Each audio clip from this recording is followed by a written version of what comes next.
Hey guys, I finally got it done. Got it put together.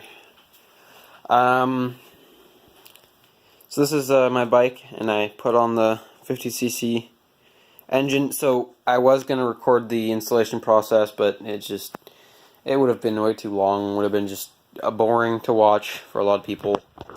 There are plenty of installation videos already on the internet, so I don't see the point in making another one. But here's mine. This is a Bayside Cruiser, cheap Walmart bike, but it works. This frame style is what you need for these things. I got mine on eBay. I can't remember I could put the link in the description, but I don't know. It's an okay engine if anyone wants to buy it. I mean, I'll probably just plop it in the link in the description, just because, in case anyone wants to buy it. But so I paid $100 for this. If the shipping was free, it took about a week to ship. And these motors, actually this one, so far I got it running. It took a second to get it running because, it's brand new. But once I did, it runs great. I don't have any major issues. These things are relatively powerful for their size. You can go without pedaling, but during the break-in period, I would advise pedaling, especially. Now, if you're just cruising along and it's a little bit of just a downhill or just a flat surface, and you get up to speed with like pedaling, you use the pedals to get up to speed, right? And then you start kicking in the motor to kind of keep you at that speed. That's fine. You don't need a pedal when you're doing that. It's kind of pointless. The motor's not gonna die because it's not going up any hills. Not too much stress is going on these things. This is just during the break-in period, I should mention. Because during the break-in period, you don't want to put too much stress on the motor. You want to kind of vary the RPMs, make sure it breaks in properly and all the seals fit and the piston rings sit properly.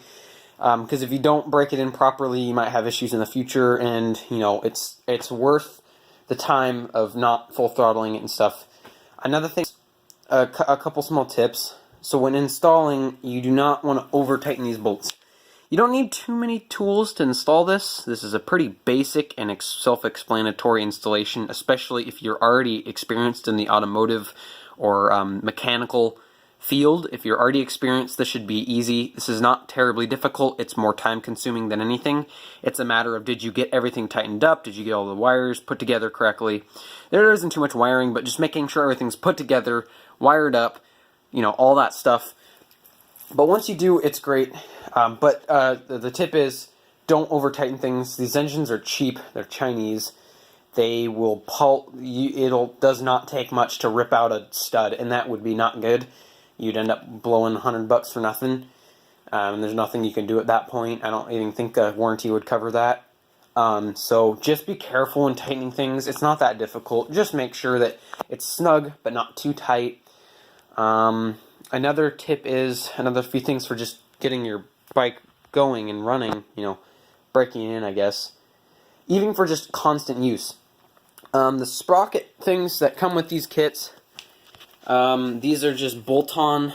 They have, I believe these are actually from tires. They just use old tires and recycle them to, because I could see the metal inside of them, but not much. It's like the little strands from tires and stuff, but use this and you bolt the sprocket to your spokes, which is terribly bad for your spokes.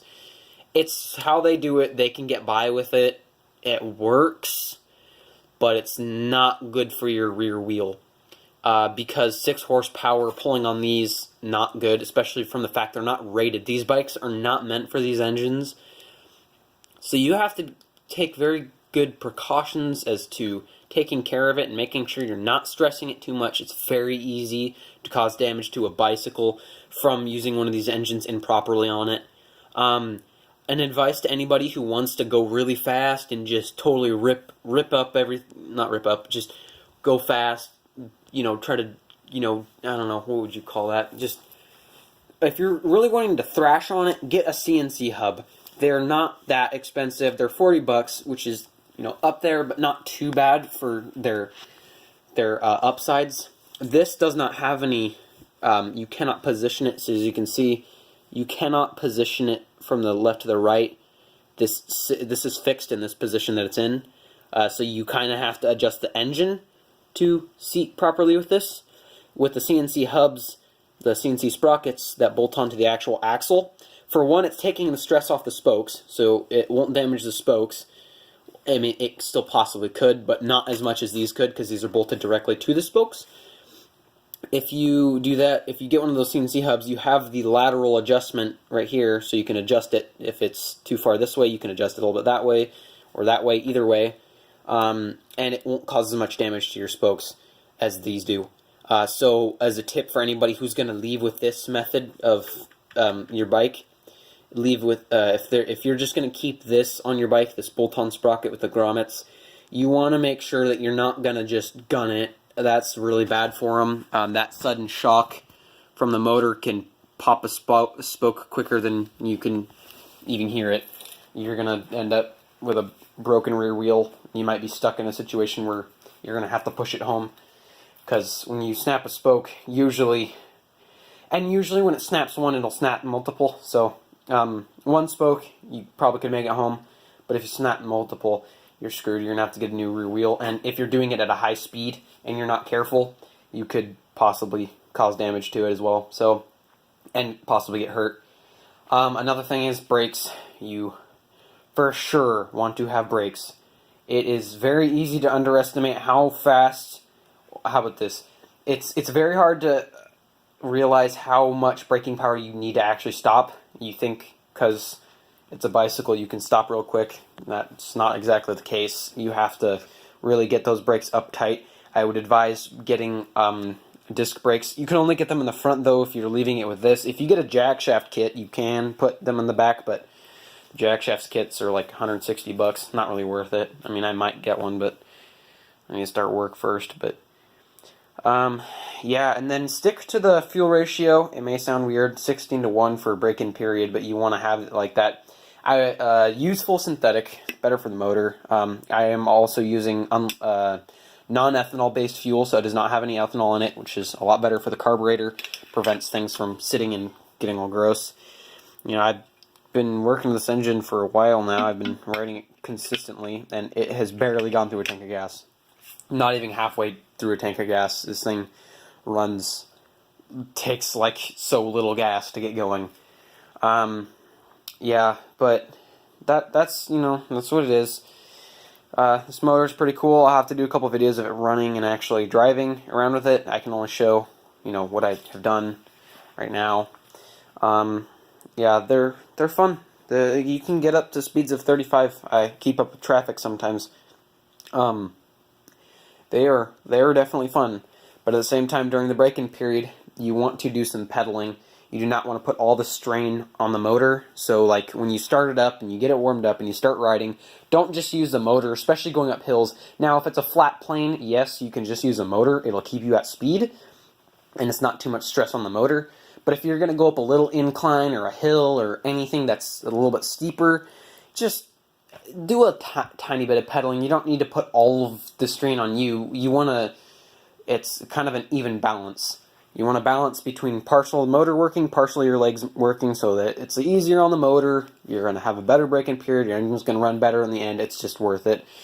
And then just do that for the first 2 tanks of gas. I think it's 2 tanks of gas until it's completely broken in, but I'm not sure. But yeah, so this thing runs great. It sounds nice. I had no exhaust leaks. Nothing too major has gone wrong with it. The only thing that concerns me is the amount of chain wobble and side to side. You can hear a lot of clanking inside the case.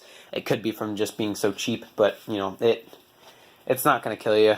It's just a little bit louder. Not like you can really hear it over the motor. The motor is actually surprisingly quiet. They're definitely not,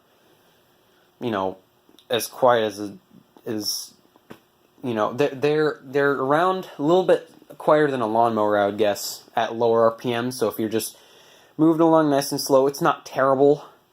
But when you get up those higher speeds, it does get pretty loud. But it is quieter than I was expecting. I was expecting it to be way louder, but it is definitely, that muffler does help. If you do get a expansion chamber, which I plan on doing, I plan on getting an expansion chamber, and when I do, I'm gonna weld up my own. So I'm gonna cut it from here. Actually, I'm gonna cut it from about here to here, chop out that middle part, run the expansion chamber down, and then get it. I'm going to probably get a different kind of kickstand of some kind, and then run that down the side out to the back, so that I can get, just get it as far away from either that, or I can run it through this side, run it underneath here. But, chain would get in the way of that. I don't know. We'll need to figure it out, but yeah. Well, that's my bike. Not much more to show about it. I'll probably do a few more videos on this. This is going to be my main project video, or video topic, I guess. But yeah, that's that. Okay, thank you guys for watching. I will see you guys in the next video.